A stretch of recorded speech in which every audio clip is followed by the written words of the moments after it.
Well, hello and welcome to the inaugural pressure canning workshop at Rosie's Preserving School. And it's really exciting at the start of an exciting journey for me in teaching these live workshops. And I hope it will be exciting for you, realizing what the possibilities are. And together we'll go forward and learn lots of new things as well, because although I've had my pressure canner for probably about 11 years now, I've only been seriously using it for the last sort of 5-ish years, basically because I didn't really know what I was doing, what I could do. But once I started to get into it and realized what the possibilities were, it all gets well, I think it gets exciting. I mean, maybe I'm just weird, but anyway. I hope to take you along with that journey and to explain any difficulties, any problems, all the things that may be puzzling you. And we'll do it at a very gentle pace. So not about rushing through everything and assuming that you know, or that you've understood. Please ask, and I'll do my best to answer. If I don't know the answer, I will tell you, because as I said, I'm still learning, really. And I will find out the answer and let you know and let everyone else know. So I hope there won't be any sort of problems there. Today, we're not going to be cooking at all or using the pressure canner. I'm going to go through the things that maybe you need to think about. If you have a pressure canner and you've had it a while, you may already be using it and think you're kind of au fait with it all, which is fine. But I do need to start at the beginning and go through everything so that beginners have something to fall back on, really. And I'm sure along the way you'll pick up hints and tips and things that will be useful. I've got quite an array of things on the table as usual, including the pressure canner. But before we get to the pressure canner, I want to look at really how it's going to benefit you as an individual, because you're all different. You all come from different parts of the country. You've got different lives, different families, different jobs. It really isn't that one size fits all. And I'm going to try and kind of pick the way through as to why you think it is a good idea for you to pressure can, and so that you can break it down and make the decision either to buy a pressure canner and go ahead, or use your pressure canner you already have, perhaps in a different way. And that's what we'll explore.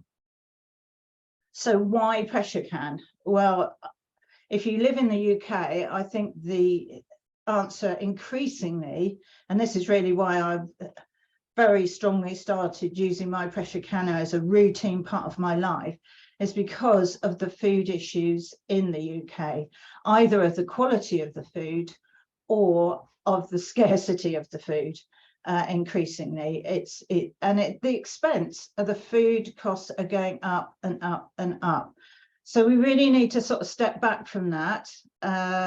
This is why I personally pressure can, is so that I can control what food I have on the shelves.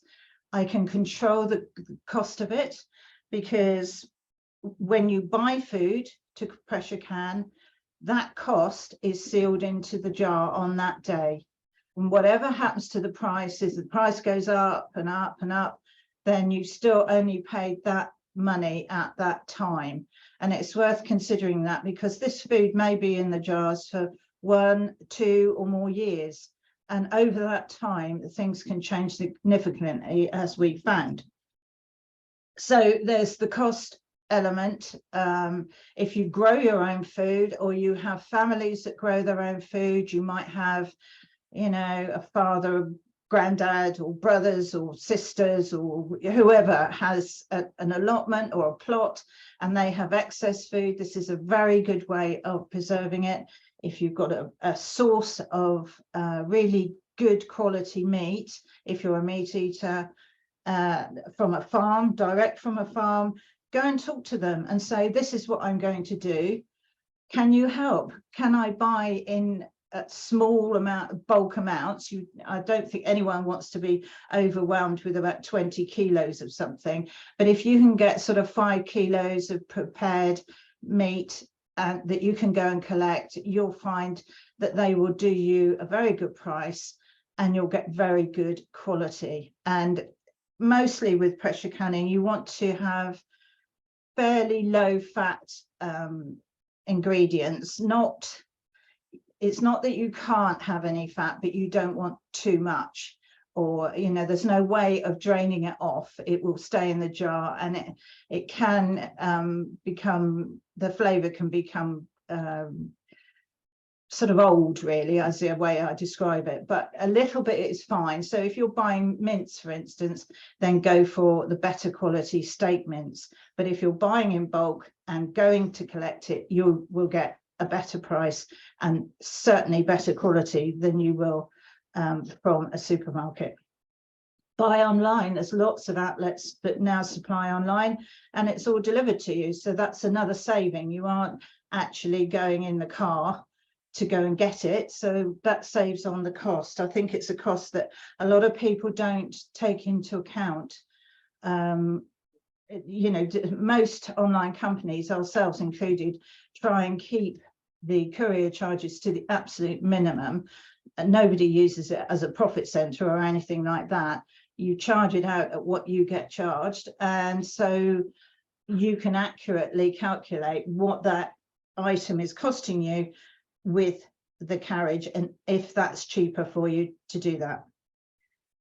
So I think quality of food and the control of your food are the overriding reasons at the moment, but there may be other sort of criteria to take into account, and I'm sure they'll come up in the rest of the things that we cover.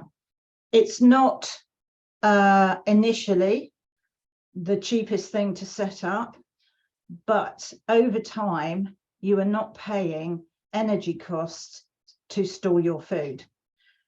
So there's no freezers involved, no ongoing costs. Once you have your canner and your jars, which you will add to in the future, there's no getting away from it. You will, once you put food in them, they're not there, to use, they're on the shelf. So you will need to calculate in a replacement cost, but they aren't being disposed of. They're being saved and reused and reused and reused. And I still got all my original jars that I invested in 11 years ago. And of course I've added to them significantly. But you aren't a hostage to fortune over energy prices or in energy that isn't available. Should there be big power cuts or sustained power cuts because of energy problems, or if you live very remotely with an uncertain energy connection, then pressure canning is just such a dream, because once you've got it into the canner, into the jars, then that's it. You don't have to do anything else to do with it except eat it. So from my point of view, I think that's a really big plus. The canners are simple, so you don't have to get involved in a lot of complicated instructions and everything. There are rules and you need to stick to them. It is simple though, I think. You get used to it, and this is why I want to go through this now. You need to plan ahead, really, to see how it's going to dovetail into your life so that you still have a life, so that you're not, tied to the canner and that's all you have to organize around everything else. That isn't the way to go. It needs to fit in fairly seamlessly and effortlessly, so that you don't sort of think, oh, I've got to do some pressure canning. You can just do it, and then you've got security on the shelf. Before you really buy anything, and any jars, certainly, you need to think who you're pressure canning for.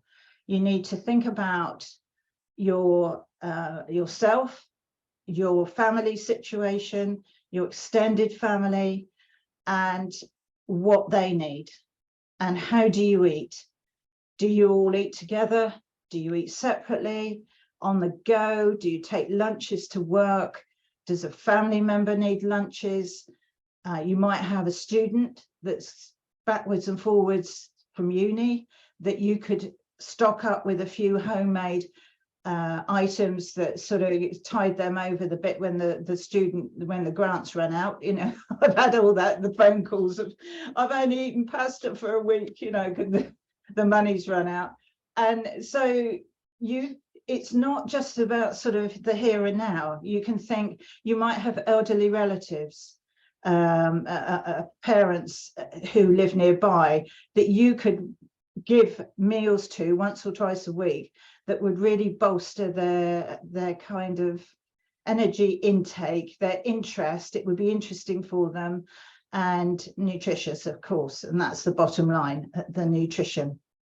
And all of those people, special diets. You might have a child who needs a special diet for health reasons, or an adult, it doesn't have to be a child.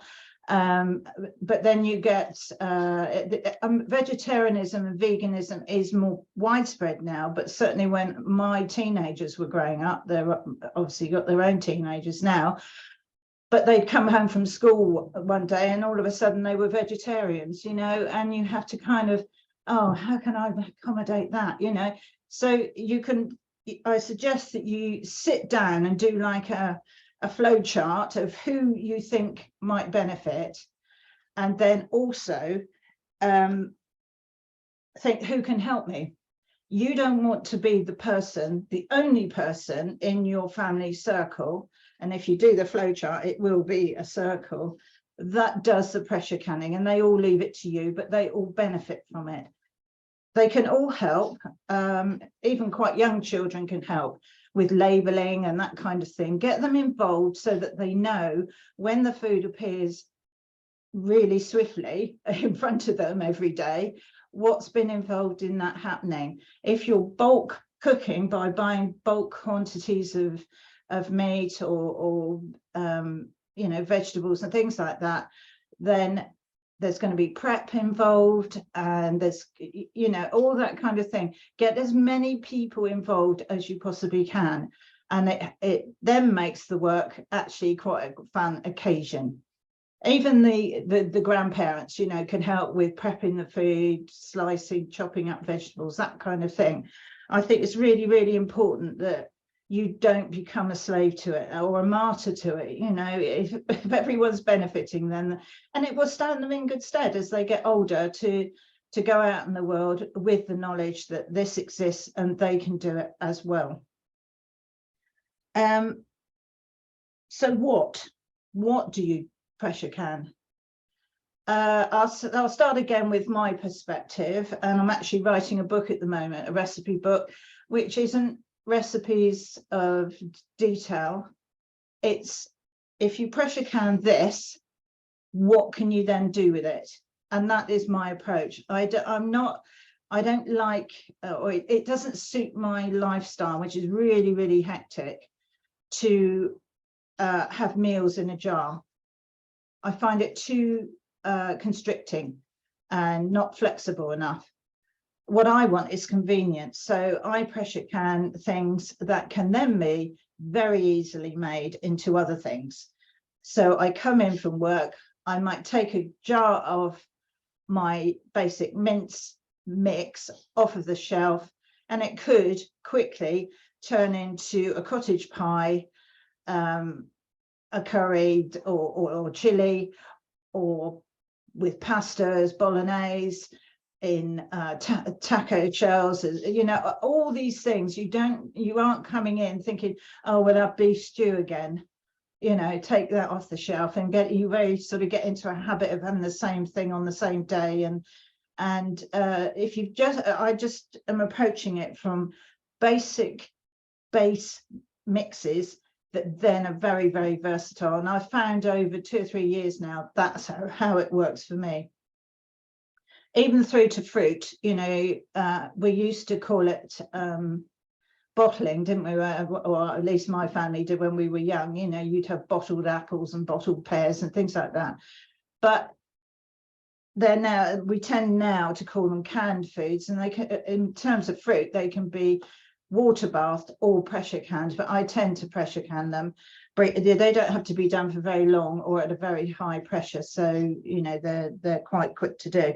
But to come in and take a jar off the shelf, you can quickly make a crumble topping or any other kind of thing, or just have yogurt on it. You can open the jar and it's ready to eat. You don't even have to heat it up. So that's the kind of way I approach it. You will have your own take on it. You know, if you want to take soup for lunch every day, you can have jars of soup and take a piece of bread with it and have for lunch or something like that. And you cut out, I think this is where the economy comes in. You're not going out to a sandwich shop and then before you know it, you've spent about £8 or £9 on a sandwich, some sort of something to go with it, and a packet of crisps and a drink. And you come back, you know, it really, really adds up thousands of pounds a year just by going out to get some lunch every day. But equally, it's, oh, I've got to make a sandwich to take, you know, and remembering to do it the night before or early in the morning. If you can just take the jar with you, if you've got a means of heating it up at work, then it's really, really easy. And you can also control your intake of the things that most of the sandwich shop products are full of. All of the things we don't really want to eat, the ultra processed food and the breads and so on. So doing it that way, you're in control, and you can look at what you need, when you need it, who needs it, and then it informs your decisions on things like the sizes of jars. And that's a whole big subject. Just on economy, I would say as well, by buying in bulk as much as you can and stocking your pantry. I say pantry, I know it sounds sort of a bit elitist, who has a pantry these days? Well, sadly, I do have a pantry because of the type of house that I happen to live in. But I'm talking that this is a concept. A pantry is a concept. It doesn't matter where you keep it, but it's the concept of having as much, buy as much as you can in a bigger quantity as you will sensibly use, and then having it there available instead of keep going out for regular trips to the supermarket. I know some of my weekly workshop students know that I have a farm box delivered each week. Again, it sounds very sort of flash really, but I pay probably between 70 and 100, I try not to go over £100 a week, and in that box is everything other than the food I've already done. It will contain one bulk item of something to be pressure canned. It will contain some bread, some vegetables, yogurt, cheese, everything we'll need in that week. It will be in that box, and I never, almost never, go to a supermarket. And by doing that, because every time I went to a supermarket for my weekly shop, it would be over £150, because there are magazines, there's chocolate, there's clothes very often, there's bottles of wine. Order as much as you can in. You don't have to go out and be tempted. You've got it there conveniently, and you'll use it up. That's the other thing. You won't waste things because you aren't buying, you know, 2-for-1s and all that kind of thing. Pretty much we've learned in lockdown that we can get anything that we need delivered. And you again have to put that cost against the cost of actually going to the supermarket and then what you're going to spend when you get there. And my sort of classic illustration is a bottle of milk or a loaf of bread. If you go into a supermarket for that, I guarantee you will spend at least £30, because you'll see other things that you think, oh, well, I'll just get that. That'd be nice. Or we'll have that, you know, whatever it is. And actually, you don't need it. You know, there's hardly anything that classifies as an emergency, you know. So be tough on yourself, really examine what you do, how you do it, where you do it, and whether you need to. And meal planning comes into that a lot, so that you know what you eat, who likes what, who doesn't like things, or are there things you've had that, you know, I wouldn't bother making things you don't particularly like, you know, what's the point?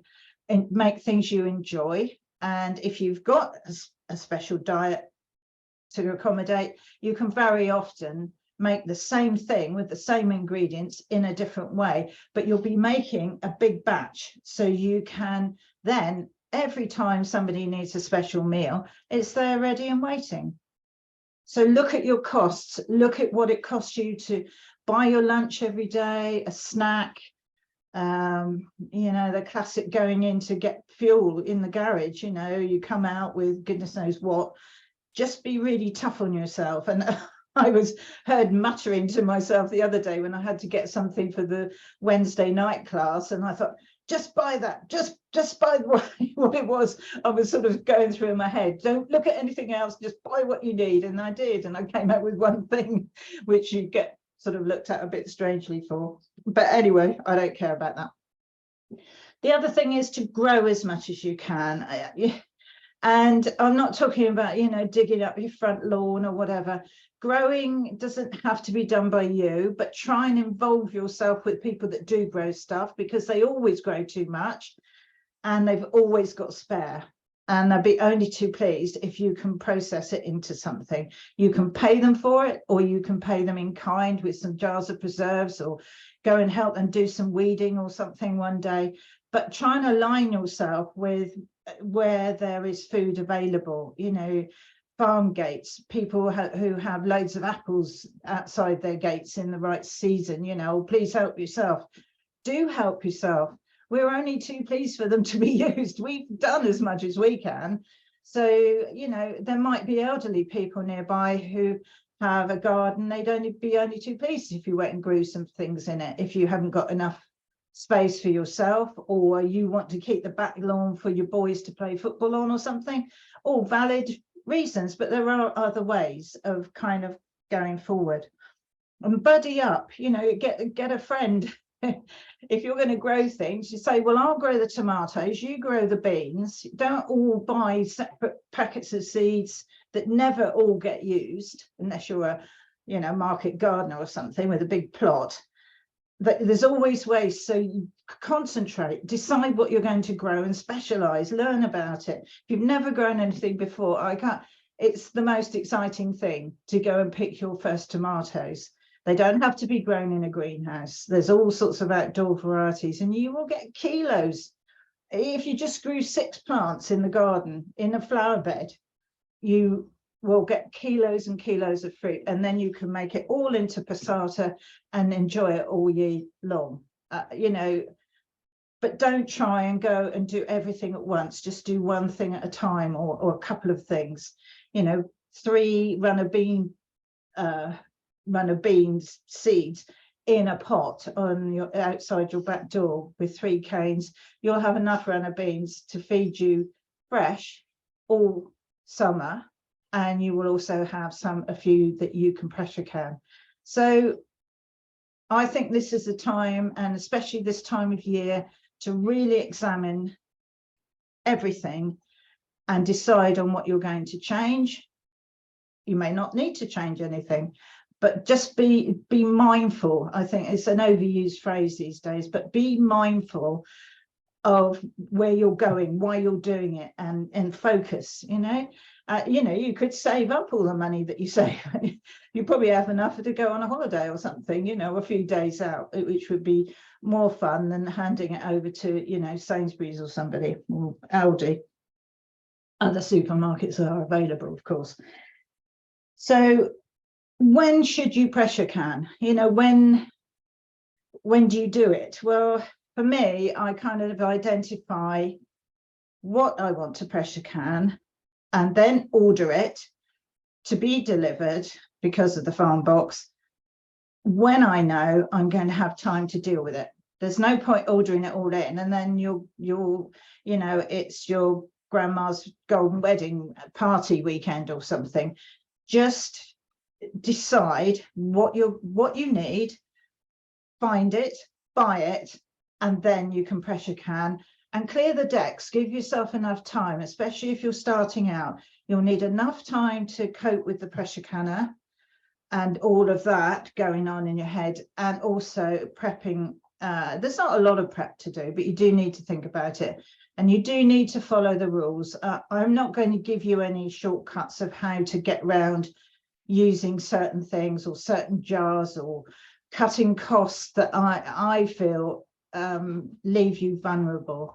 I'm not the person to be telling you that. I'm here to tell you the wisdom that's been gathered over decades by others. It's not a UK thing, but it hasn't been, it is now. And I will only ever tell you things that I am confident are correct. So there is alternative information available, which you can go and find. You can evaluate it once you have some experience and decide whether it's for you or not, but you won't find it here, she says with a smile. So don't back yourself up against an impossible deadline.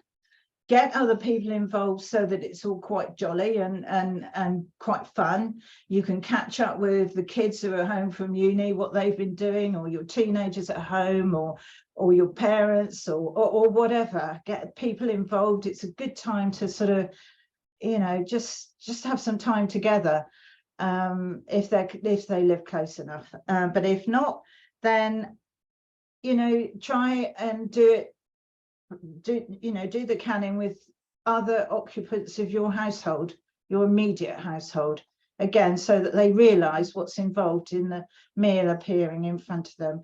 And also, as I found from personal experience over the last few years, as some of you know, I've been in hospital a lot, and I was able to leave food that was ready, but because my husband was involved in what was going on, he knew where it was, and he knows what to do with it and what he can do with it. He doesn't have to eat, you know, baked beans every night, because he can't, you know, he wouldn't anyway, because he's more experienced than that. But you know what I mean?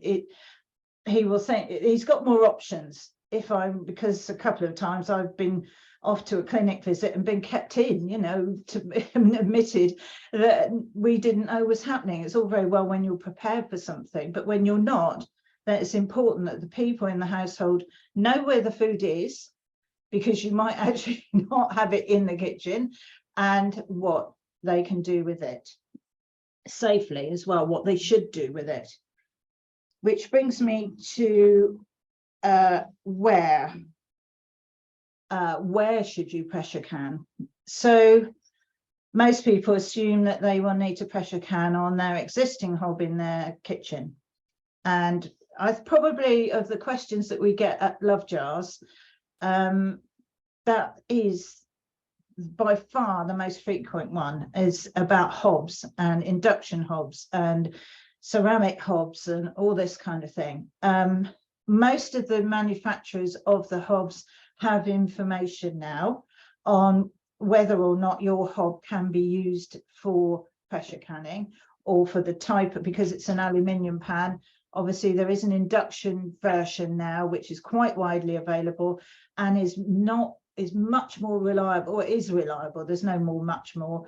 It is reliable. In the early days, they were a bit, you know, hit and miss, but the new induction canners are problem-free. We certainly haven't had any problems reported, touch wood. So whether you've got whatever type of hob you've got, if you're worried about it, the manufacturers now are very kind of clued up, and they will be able to advise on your particular hob. It's very difficult for us to do that. We do give general advice, but of course we don't know what actual hob you've got, and so it's safer if you go back through to your supplier. The thing is as well, the canner is quite big, as you can see, and I am quite short. I actually put a pair of heeled shoes on today, so I mean I'm slightly taller than I would normally be, and it's still coming up nearly to my shoulder on a hob on a table. If it's on the main hob in the kitchen, it's that much higher again, and I find that really uncomfortable. I don't feel in control of it. I'm lifting it kind of towards me, hot and all that kind of thing. I much prefer to have a standalone hob on a lower table, and the canner much more under control. Now that opens up all new possibilities. You could have that kind of setup in a garden shed or a garage or a utility room. You don't have to do it in your kitchen. There are gas hobs that are suitable. A lot aren't. Main gas hobs are fine. The portable gas hobs, some of them are a bit too kind of camping type hobs, which aren't really robust enough, because this can get extremely heavy, filled up. There is a weight, and I can't remember what it is. It's about 20 kilos, I think, once it's loaded. So you've got to take that into account. But there are some very good robust gas hobs, but there are restrictions on it, on the maximum amount of BTUs that they can be.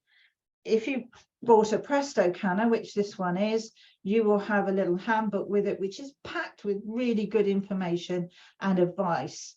So follow what the instructions say about what type of hob you can substitute your main hob for. Bearing in mind, this isn't pressure canning has come from the States, and there people cook outside an awful lot more.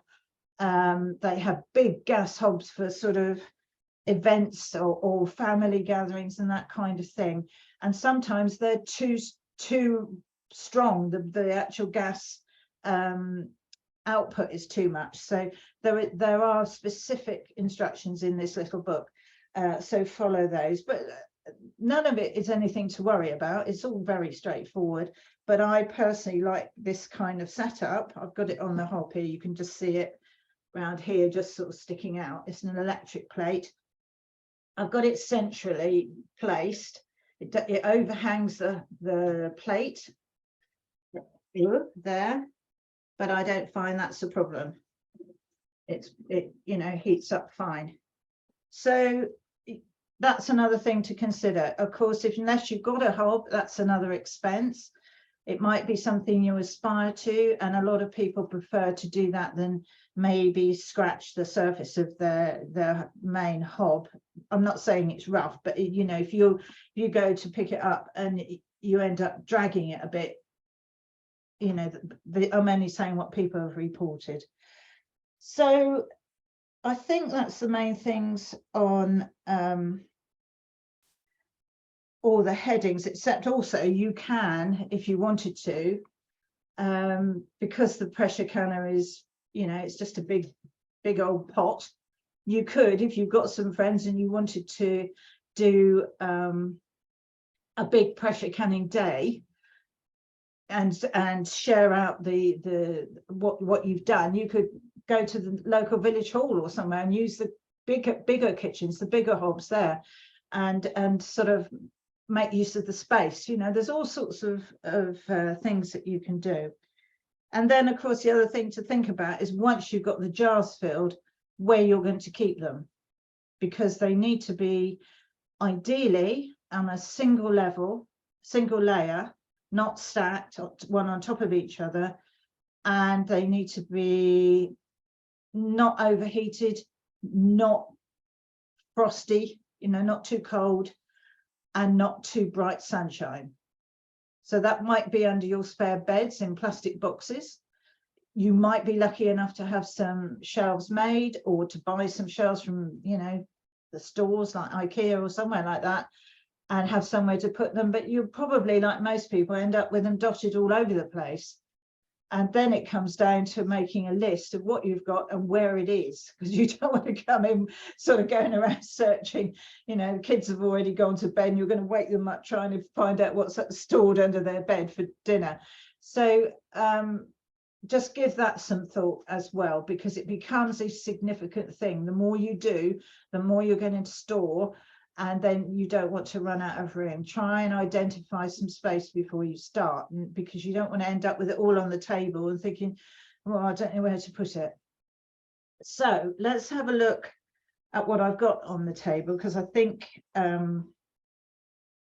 we've covered most things, and what I haven't covered will come up probably in what I'm going to say. Let's have a look at the canner first of all, which obviously is here. I've got it all sealed down or anything like that. I'm just going to go through the various aspects. This is a 23-quart Presto canner, and it just goes onto a hob. There's no electricity or anything like that, which again, except for my hob, but I mean, it could be completely self-sufficient if you've got the right setup.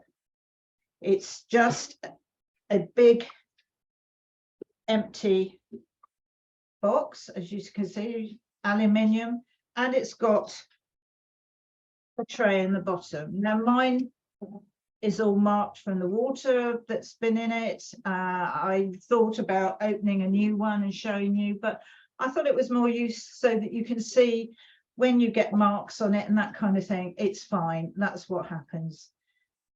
So you've got the layer in the bottom like that, where you put your jars. You must have that bottom layer, and it comes with the canner. It comes with one. You can stack the jars one on one, but you shouldn't go above 2/3 full. You need to you can't stack it right to the top. So for what I do, I prefer to use either the 500 ml jar or the 750 ml jar. Those are the two jars that I most commonly use, and I could stack them on top. What you do is offset them, but you will be able to get those into the canner and still be within your 2/3. There is a 1000 ml. There's a 1500 ml as well, which I don't have here. And then there's smaller ones for doing, you know, little bits and pieces that you could get lots of those in the canner. I tend to use those for things like garlic butter and things like that. Or we could use them for sort of baby food or small amounts of passata. Now you put the jars in layers, and the beauty of using this kind of jar with a screw band is that you can fit the maximum number of jars in the canner. If you want to use the clip top type of jar, I'll put 2 in to start with. You can. I've got one here that's got actually some peppercorns in, because I don't use these for pressure canning. But you can see it's got the clip arrangement on the side, which sticks out, and it sticks out that side, and it takes up a lot of room. It's not efficient in the canner in terms of doing the bulk amount of canning in one go. And they also oxidize very quickly in the treatment, so they don't look so great. So I tend to use these for the water bathing fruit and that kind of thing, and for storage. But these we sell Le Parfait jars on the Love Jars website, which, because it's just boiled down quite literally, so they are the most robust and the most cost-effective over time. I'm not talking about the initial purchase, I'm talking about longevity, how long they last. And for me, I found that they are the best ones. Now, I can get 7 of these in a layer. Put them in, obviously out full. There's the other one. And then I've got 2 here that are full of something, because I didn't have 2 more that I could put in. So that's 5, that's 6, and that's 7. And you can see they all fit in really snugly. And so you could get another layer of 7. So that would be 14 jars in one hit of the same kind of thing, taking the same processing time at the same pressure. And that's the way you have to do it. You can't obviously accommodate different pressures. And if you go up to the, we're okay with actually we're not okay with the 750 on top. You would need to, you can put 2 layers of these and 1 layer of everything else. But you could use one of these tiny ones, but then the pressures wouldn't be the same. So if I put some of those on top of each other, and you offset across the joins, if you see what I mean, and that's your 2/3. Or you could put in another tray in between, and then you can put them in however you want to. You don't need to offset them. I've got another one of these, but I almost never use it. As you can see, it doesn't look used hardly at all. So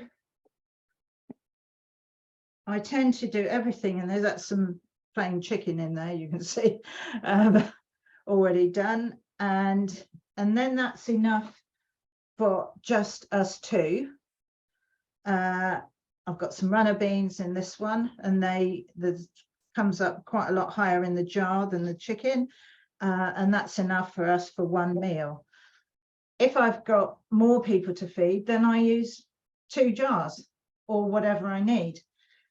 I don't want to have big jars of food where I've opened it and then I've ended up with, I've made something with it and then I've got to have it on a second day or a third day. I prefer to eat everything that fresh, and that's it, it's gone. And then tomorrow we'd have something different. You know, it's not something that I want to keep on reheating things and all that kind of thing. So, but that's what works for me. If you've got a big family, then you'll probably want to use the bigger jars, and you may even want to use 2 at a time if you've got lots of teenagers and that kind of thing that you need to fill up. Then that's what you need to think about working out. So you put your prepped jars in. They will have their seal. We'll go all through this when we actually come to cook something, but the seal is underneath this cardboard cover. You take that off, you tip the seal out, and then it goes onto the top of the jar.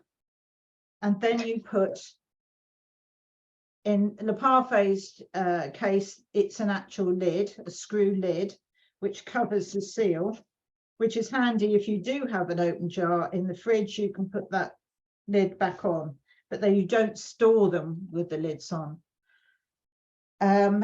If you've got the ball jar type of jar where you've just got a ring, same thing, you put that on, you put your seal on and you put the ring on, and you just do it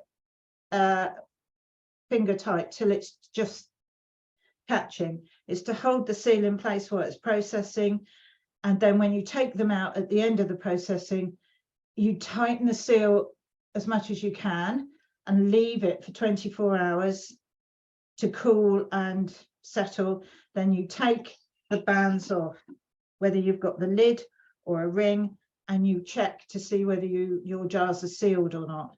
If you've got some that haven't sealed, you put them in the fridge and use them straight away. If they have sealed, then you just store them like that. You don't put the ring or the lid back on. And that is because sometimes you might make a mistake processing and the food isn't properly preserved and it starts to ferment or go off, and it will build up gases. And if you haven't got the ring on, that lid that's on there can just literally blow off of the top with the force of the gases. If the ring or the lid is on there tightly, then it can't, and you're in danger then of the gases building up and the jar exploding. which isn't anything anybody wants, you know. I mean, cleaning up food that's gone off with shards of glass and all the rest of it. It's much safer to store them without their rings or lids on. If you have a failure, and I have to say, I don't think I ever have. It's not something that happens all the time. If you follow the correct procedures, then you should be fine, but you certainly won't have a horrible mess to clean up. And obviously there's no sort of opening it and thinking, well, I wonder if it's all right if I just heat it. You chuck it. You don't try and recover anything that looks as though it might have gone off. So I'll take these out of here. You put your jars in your various layers. You add the same amount of water that the instruction book says.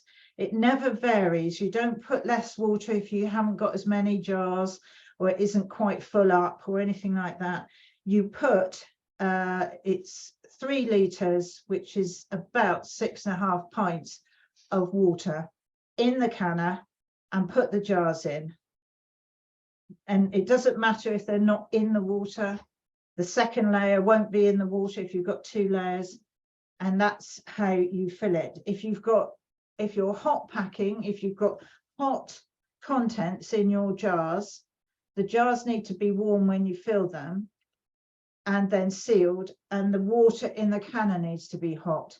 So you do hot food with hot water, and then you don't put it into cold water and that cools the food down. You match it. So if you're putting something in cold in a jar, it's a cold jar, a cold filling, and cold water in the canner. And you start from the same temperature, not exactly, I'm not talking about you've got to measure it, or just cold fill or hot pack. So it depends what you're making. You know, if you've made a mince mix, then you'll want to cook it and can it straight away. So it's all one thing. But we'll cover that when we start cooking food. But that's the basic principle. So you've got your water in, and then you're going to put your lid on. And you've got can't see it now, there it is, close and open bit on the lid with a little V sign there, and there's also that on the handle, and you line those up.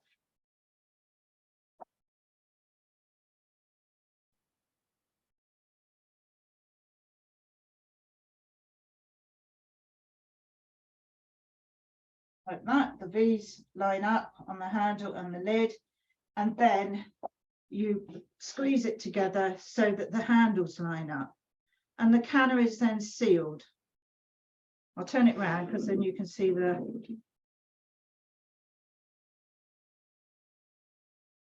also on the lid you have a gauge, a pressure gauge, and you have a little rubber bung which will should the pressure canner become over pressured, that bung will be blown out of the lid and release the pressure suddenly.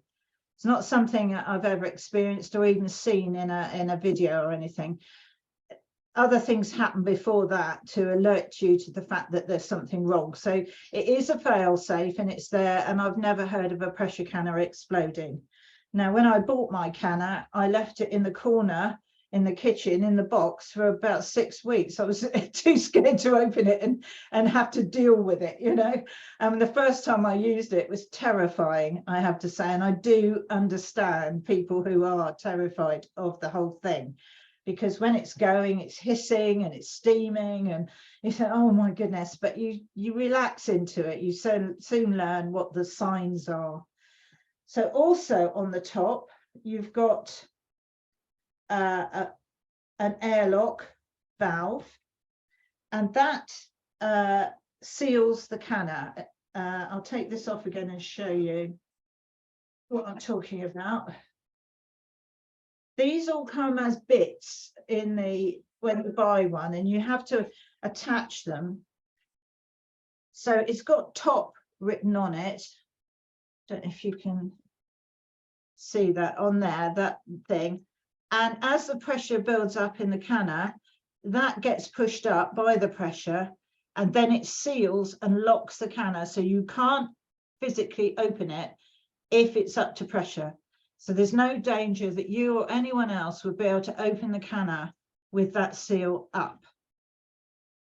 So, but what I found, and other people have as well, and I also get lots of questions about this, when it's coming up to pressure, the water that comes out of it, the steam, condenses on the metal, and then it, with the kind of, what's it called, surface tension, it kind of seals this bit down. Annoyingly, you can hear it doing this, rattling around, trying to raise, but it doesn't. And when you first have the canner, and if you've got a canner that happens to, you're standing there watching it and it's spitting water and all sorts. But what I found is all you need to do is use the point of a knife and just ease it. If you just release that surface tension, it will then pop up, and if it stays up, then the canner is up to its pressure. That pressure will be released through this steam vent here. There's a little sort of peg that stands up, which has a hole in it. It's like a train whistle, really. I mean, it doesn't whistle, but it's that kind of thing. The steam comes out from the inside. You can see on that side, it's all fixed in. And when you get your canner, you need to do these things up with some sort of tool. It's no good just tightening them by hand, because steam will leak and you'll never get it up to pressure. But the steam comes through this steam vent on the top. So when you're all sealed up and the canner is locked, you then watch for a column of steam coming out of this air vent, and it will come up in a sort of V shape like this. And it's a bit like seeing a heat haze. If you get sort of so you can see it, you can definitely see a column of steam. As soon as you see that, you allow it to vent, as it's called, for 10 minutes. And that means all the air is coming out of the canner. There won't be any air in there. And it's then safe to put the cover on the onto that vent. I'll show you that in a minute. I'll just put this on again. I can never do this sideways. Hang on. That's it. Put that back on. So this bit over here is up.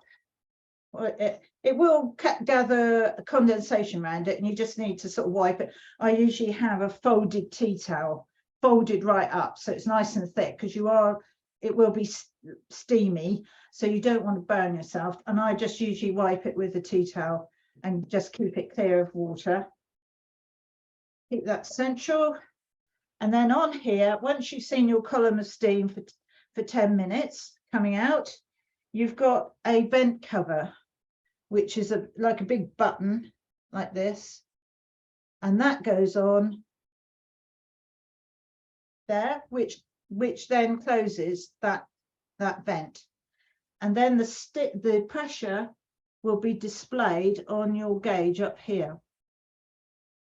And most things in this country are pressure canned at 10 pounds PSI, which is more or less the straight up gauge there.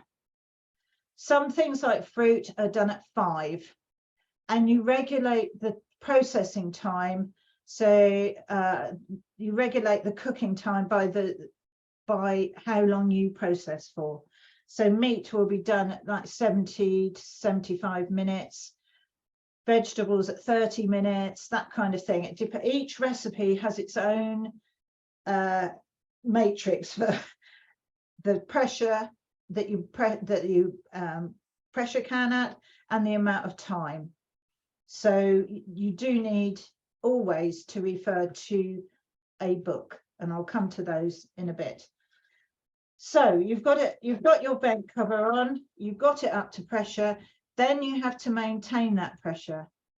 at an even, whatever it is, 10 or 5. And you do that by regulating the heat, which is easy if you've got a gas hob.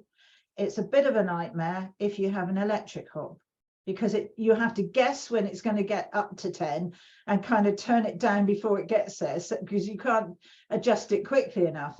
It isn't as difficult as I'm making it sound, but it is. You've just got to be with it all the time and make sure for all the processing time that it processes at the correct pressure. It also depends on the altitude that you're processing at. Now, luckily in the UK, we don't have to worry about that because we don't really have those kinds of variations. But certainly in the States, where the pressure canners come from, it has to be taken into account. So you quickly find that actually watching a dial for an hour is pretty tedious. And then, you know, somebody might come to the door or something like that. But you don't want to leave the pressure canner in case the pressure goes up or down or something. So what we are fortunate enough to be able to use in this country is a 3-part weight, which I have here, which is exactly what it says, a 3-part weight. Each part of the weight equates to 5 pounds PSI. So you've got 2 parts that come off and a stem. The stem is 5 pounds. One of these washers makes it 10 pounds, and the last washer makes it 15. I don't ever use the 15. So to babysit the canner, you replace this vent cover. I never use that now. That I brought that out of retirement to show you, because I never use it. I use this. It goes over the vent in the same way. It's called a jiggler weight. So I've set that at 10 PSI. So you adjust your heat, you watch it go up to 10 on your gauge, and you keep your heat source to keep it steady at 10. But if it goes up, the jiggler weight will do this. It goes from side to side and it releases some of the pressure. The sound will alert you that the temperature is probably a bit high, the pressure is a bit high, you need to adjust the heat. And then this calms down and you can leave it again. If you're working in the kitchen on prepping some more food or washing up or something, then this will babysit it. And pretty much once you put that on, you don't have to do anything else except pay attention to your timer, which you'll need to time the processing time. And once the processing time has gone, the time has gone off, you just turn off the heat and you leave the canner alone. You don't take this off, you don't do anything, you just leave it. And it will be sort of hissing a bit from the steam, and you know, the water will be bubbling like mad, and it'll all calm down. This bit at the back, this which is up, well, as the canner depressurizes, it will gradually drop. Once that's dropped, you'll be able to open the canner. It will be depressurized. It will still be really, really hot, but you can take this weight off and keep it somewhere safe and open the canner again. And then you can take out your jars. What I do is get an old towel and I have that on the side folded, and I lift the jars onto the towel. I wipe off any excess water on the top, and then with oven gloves or a cloth or something, I do up the ring so that it's tight, and then I leave them alone to cool down. And very often the food will be boiling in the jar. You'll see all the, you know, liquid bubbling away, and you don't want to be disturbing them. You don't want to break the seal. Don't be tempted to take the ring off or the lid to check at that point. It's only through everything calming down and the vacuum, because all the air's been driven out of the jars, the vacuum will pull that seal down tight, and it will only be if your seal is not sound for whatever reason, it's contaminated with food or something that you didn't deal with before you sealed it, that seal will fail. Mostly they seal fine. To help that, before you put this seal on, you will wipe the top of the jar with vinegar and the inside of the seal if you've touched it on the sort of rubbery bit that goes down onto the jar. And then what I do, I have a little dish. I put some vinegar, ordinary white vinegar, into the dish, and I have a clean cloth or kitchen roll paper to wipe the tops of the jars and everything before I seal them up. And then you put that vinegar into the canner, whatever's left in your bowl, tip it in, because that stops you getting a white mark from the water on the outside of the jar, which doesn't look very nice. It just, a bit of vinegar in the water just stops that, and it helps to keep the inside of the canner clean as well. I'm sorry, I should have said that before we put the jars in there. But that's pretty much it. I leave them there overnight, and then the next day I take the rings off, wipe any water condensation that's on top of the seal, and check the seals that they're sealed down. You just go up with your thumb. I mean, if they're not sealed, they'll just come away. You don't have to keep pulling them, just you'll know whether it's sealed or not, and then you can store them. I've got some round labels here, and I label the seal with what's in the jar, because you're going to throw the seal away. They're only single use. So write on the seal, and I put a label on, and then I put on there if there's any special, anything I've got to do with the contents before I cook it again or heat it up or make it into something, you know, I might need to thicken it or something like that. So that's the plain chicken. And just in passing, it looks fairly disgusting in the jar. It's just plain chicken pieces that I've cut up, and that's been pressure canned without any liquid, and the liquid that's in there has come out of the chicken. You can see if I hold it up like that, the liquid, well, I can't tip it because I try, the liquid comes out, and it's about halfway up the jar. So it's just absolutely plain chicken with no seasoning, no flavoring, no nothing. And then I can go on from there with that, add it into a curry or whatever I want to do without any bother. What else will you need? I'll just talk before we go on, leave the jars. I'll just talk for a second about the seal. People complain to me about the cost of replacing seals. In terms of Le Parfait, they come in boxes of 12, and you always use a new seal. Some people try and get the seal off without compromising it. Again, that's for you to decide somewhen, but I'm not going to tell you to do that. I don't think you can get the seal off without compromising it.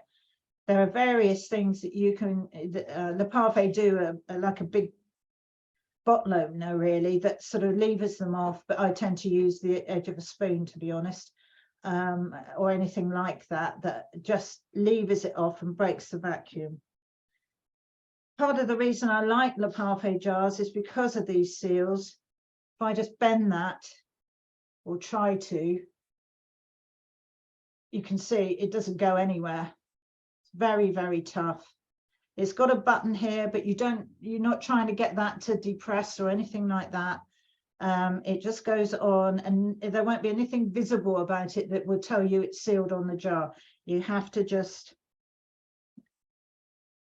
if you just sort of push your thumb under it, you know it's not going to come off.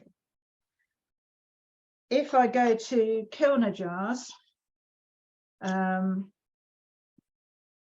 better than they were, but they're not, in my view, right yet. They do have a lot of issues with the seams, the moulding seams where they're made that go down the side of the jars, opening up under pressure. I would prefer not to use them. And you can see that the seals are very kind of flimsy. Now, I could bend that in half by hand, and they buckle under pressure. I've seen a lot of pictures on Facebook and so on where they've come out of the canner like this, but they're all crinkled up where the seal has buckled. Ball jars, which are the American go-to, of course, they pretty much can pressure can everything in these jars. It's fine. They've years and years of use. Again, they're quite flimsy. I could bend it in half, and the ring is quite flimsy, but they seem to have stood the test of time. I haven't had any or heard of any issues with the seams opening or anything. I think they've been on it long enough to find out any problems. But the problem is in this country is that you can't get them. They appear now and again in kind of waves of promotions and things like that. But I kind of think if you're seriously preserving the food for your family, you need a supply of jars that you can rely on, not something that appears as a special offer now and again. Ball aren't interested in selling into the UK particularly because to them the market is tiny compared to the US, and the problems of importing them are, you know, too much to be bothered with. It's the same with Presto. We have an agent in the US that we deal with, that we've identified. She gets the units for us and we get them collected. She packs and we get them collected from her, and then we sell them on the website. But Presto are not interested in selling into the UK, which is why there's the never-ending sort of dialogue between eBayers and us about what the cost of the unit is, and everybody can always get one cheaper, but it depends how long you're prepared to wait and what backup you need afterwards or prior. How much information do you need? You know, nobody else is providing the amount of information that we provide, and that's all freely available at any time. If you have an issue with anything, we do a spares range as well. I'm not trying to do an advert. I'm not interested in that. I'm talking about reliability, that you can rely on us to support you and to find the things you need, and also to sort out any problems. And we do what we can. The units are bought in the States, and they have import duties and they have VAT. So we can't sell them at a loss, is what I'm saying, but they're reliable. There are various options now. We've just taken delivery of the all-American canners as well, but I haven't even unpacked them because they arrived late last night, and I just didn't want to rush looking at it all and try and show you, and I didn't really know what it was all about. So we've got some of those units, and we have spares and or anything that you might need to support the Presto. We sell the weights. You'll need a few tools. Pretty much you can get by with what you already have, but what is useful is a wide mouth funnel for filling the jars, because remember that seal, the more food you get on the jar as you're filling it, the more you'll have to clean off to make sure that you get a good seal. So it's better not to get it on there in the first place, really. So we sell a wide mouth funnels separately. We sell jar tongs, which you can pick up the hot jars out of the canner and transfer them safely. You grip them, the handles there, and you grip with that end, the shaped end, on the jar. And there's even some bigger ones that go around the big jars, but I haven't managed to find those to buy yet. So you just pick them up like that, and it's all quite safe. You squeeze tightly on the handles and it holds it in place. And you'll also need what's called a headspace gauge, because certain jars or certain things in the jars, you have different what's called headspace. You don't fill the jar right up to the top. You have to leave a gap for the food to expand into. And this gauge is the different measurements on one end. If you can see there, it's got like a like teeth on the end, and you put that on the side and you fill up to that level. And that end, the pointy end, you use to remove any air bubbles or airlocks in there as well, because you don't want them heating up and expanding. So you take out as many as you can with that little tool. By far the best way to get those things, if you haven't already got them, is to get a canning tool set, which has some other things as well. It's got 7 items in there that you occasionally use, but you can get by with a wide funnel, the headspace tool, and the tongs, if you know you've already got some of the bits. Going forward, you will also need some citric acid. A lot of things you put citric acid into, especially vegetables, because the reason that we do all this is because water bathing is not safe for things like beans and meat and what's called low acid foods. They have to be pressure canned. The pressure actually raises the temperature of the food beyond what you could do in water, which will only go up to 100 degrees. The added pressure raises the temperature to, I think it's about 110, 112 degrees, and that is enough to kill the dreaded botulism spores, which is what this is all about. The spores are everywhere. They're unavoidable in life, and they don't normally affect us. But if you are trying to preserve food, certain foods, the low acid foods, things like pickles and jams and so on are higher acid, so they kind of deal in the processing, it's dealt with. But in low acid foods like meat and fish and vegetables, they're not dealt with, and the spores that are all around will be preserved in the jar unless you pressure can them, and the heat treatment kills them. The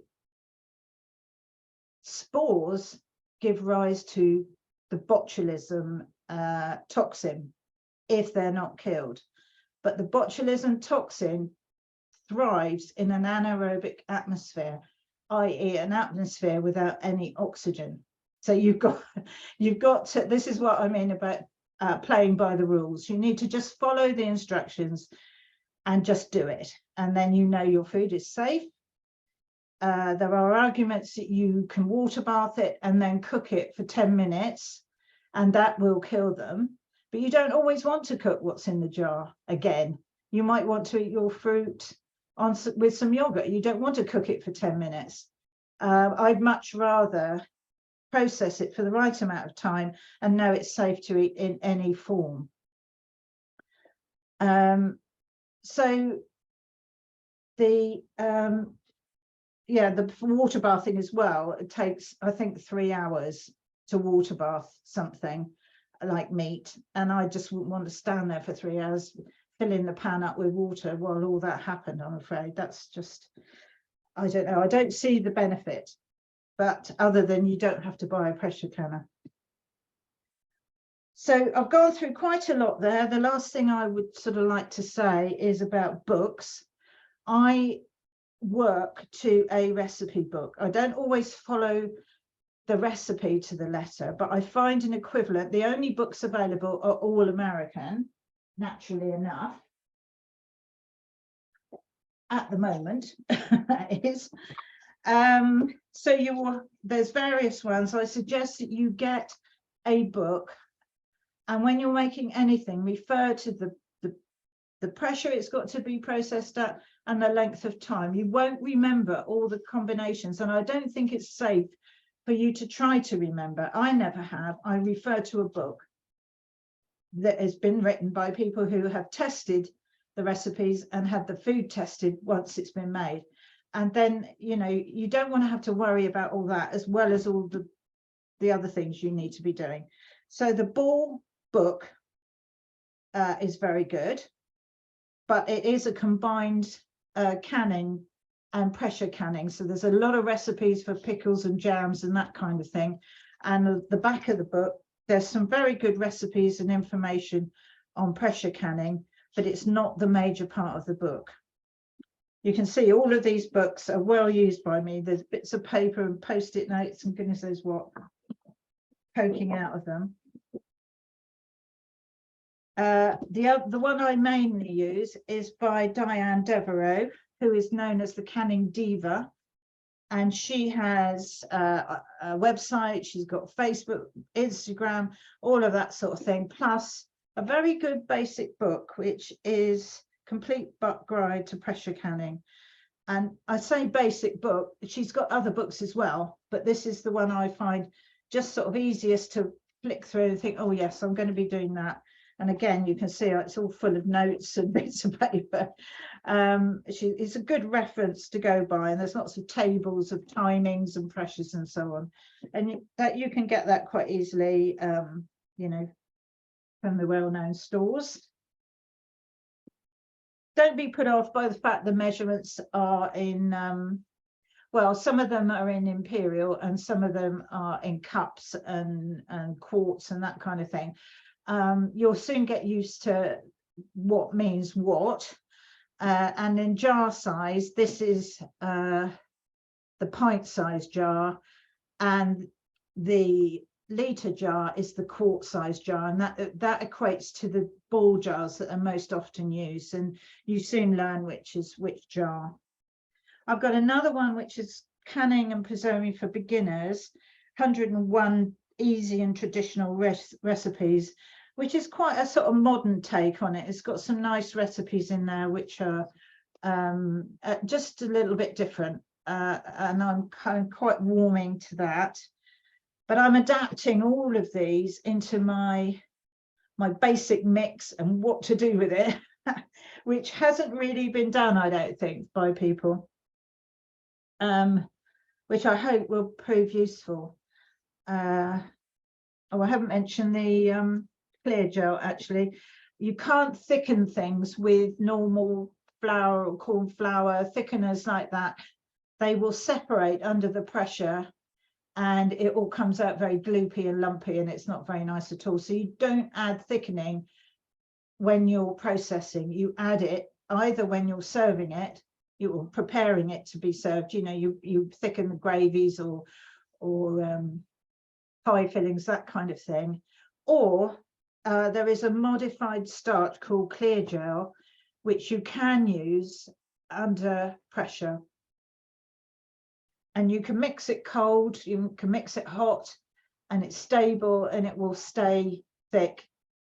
You can make it the thickness you want to very easily. If you want it so that you've got a pie filling, you can just empty straight from the jar into a dish. So there is a solution, but you can't go ahead just thickening things as you're used to make gravy or something like that. I think that's about as much as we need to cover today. I just want to mention two other books that you might find interesting. If you're thinking about the approach of starting with your ingredient rather than buying your food to a recipe, this book, which is called Batch, is an American book written by a couple who preserve in every way possible, including pressure canning, to preserve what they have. And they start with the ingredient and they use all of it, even to the point of using cherry stones to make vinegar with. So their kind of ethos is not to throw anything away. They grow most of their stuff, but it's not a prerequisite. You can obviously buy the ingredients, but it's a very interesting sort of take on how to approach your food for your family, which I quite like. And the last one, which my Wednesday nighters know only too well, is this book by Joanna Blythman, which is called Swallow This. And it's a very good book, a very good read on the food industry and what is in the products they provide for us to eat, which I won't say are food. Quite a lot of them haven't got any food in them at all. And it's a horrifying read, but I think it's an essential read for anyone who's sort of dithering between, oh, is it worth it? Is it worth bothering preserving? Is it worth doing this, that, and the other? You won't eat ultra processed food ever again, I don't think. So our next meeting in 2 weeks' time, we're going to be cooking. Now it's entitled Your First Pressure Can, but actually you may already have started. I might rename it Our First Pressure Canning, because we'll be doing it together, and we're going to be doing beans. Now I'm not a bean, or haven't been a bean person, purely because I can't bear all that soaking and rinsing and soaking it again and then boiling it and throwing it, you know, it's all just too much. Beans now are the staple of our food store, I would say. They can extend just about anything quite acceptably. You know, you can mix them in with most meat things, or just use them on their own. There's all sorts, and they're really easy to do, and I really recommend that you have a stock of them already done. You'll thank me later. I mean, I haven't even got any I can show you, because I've used them all up just recently, and I thought, well, I'll be doing them for this. I'll replenish then. You can do all sorts of beans. The download that will be available for that workshop will have the general method plus a bean chart, which tells you how many beans go in the jar and how long you process them for. So we can look at that and decide which beans we're going to do. I've got a whole variety there on the dresser at the back, different things. And the beauty of it is you don't have to do any of this soaking or anything. You rinse the beans off to make sure they're not sort of dusty or got any, you know, things in there that you wouldn't want in your jar. And then you just put them in the jar and with water and process them. That's it. And they make their own sort of very pleasant juice, and you can tip the whole lot into a mince mix and make double the size of a cottage pie or something like that, whatever, you know, really useful to make food go further. And nobody really notices, you know, if you don't like beans that aren't Heinz. But I've just absolutely changed how I feel about them and how I eat them, and what I use them for. So that's what we'll be doing. The download will be there short, well, not today, but certainly ahead of next week, so that you can get what's needed. I'll be cooking from scratch, and the way that these workshops will go forward is the pressure canner will do everything all the way through. It will go into the canner, and the timer will go on, and the canner will be on camera doing what it does during the processing time. That's the time when your canners will be on, if you have them, and then we can all have a cup of tea while it does it and have a rest, and then we can come back to it. And at the end of the timing, I'm not sure if it's going to work out that we'll be able to, it will depressurize quickly enough to open. I'm hoping it will do. We can cover questions and things for the next workshop and that kind of thing, and play it by ear. I don't know what's going to happen, because I've never done, you know, this live as a workshop, and I don't think anyone else has either. They either come back to some they made earlier, or they come back, there's a pause in the filming, and then you see, you know, it's all squashed up, so you don't have that actual start to finish experience. So I hope that's not, I hope that's enough for you, and I hope it's not too much that I'm frightened you away. and that if you've got a canner, that you will cook along with me, and we'll get our bean stall stocked up, ready to go. Okay, if anyone's got any questions, you can put them in the sidebar, and I'll answer them if I can. I don't know if we've put any information up about books and things, which we may do. And if not, if you're all happy, I will see you next week.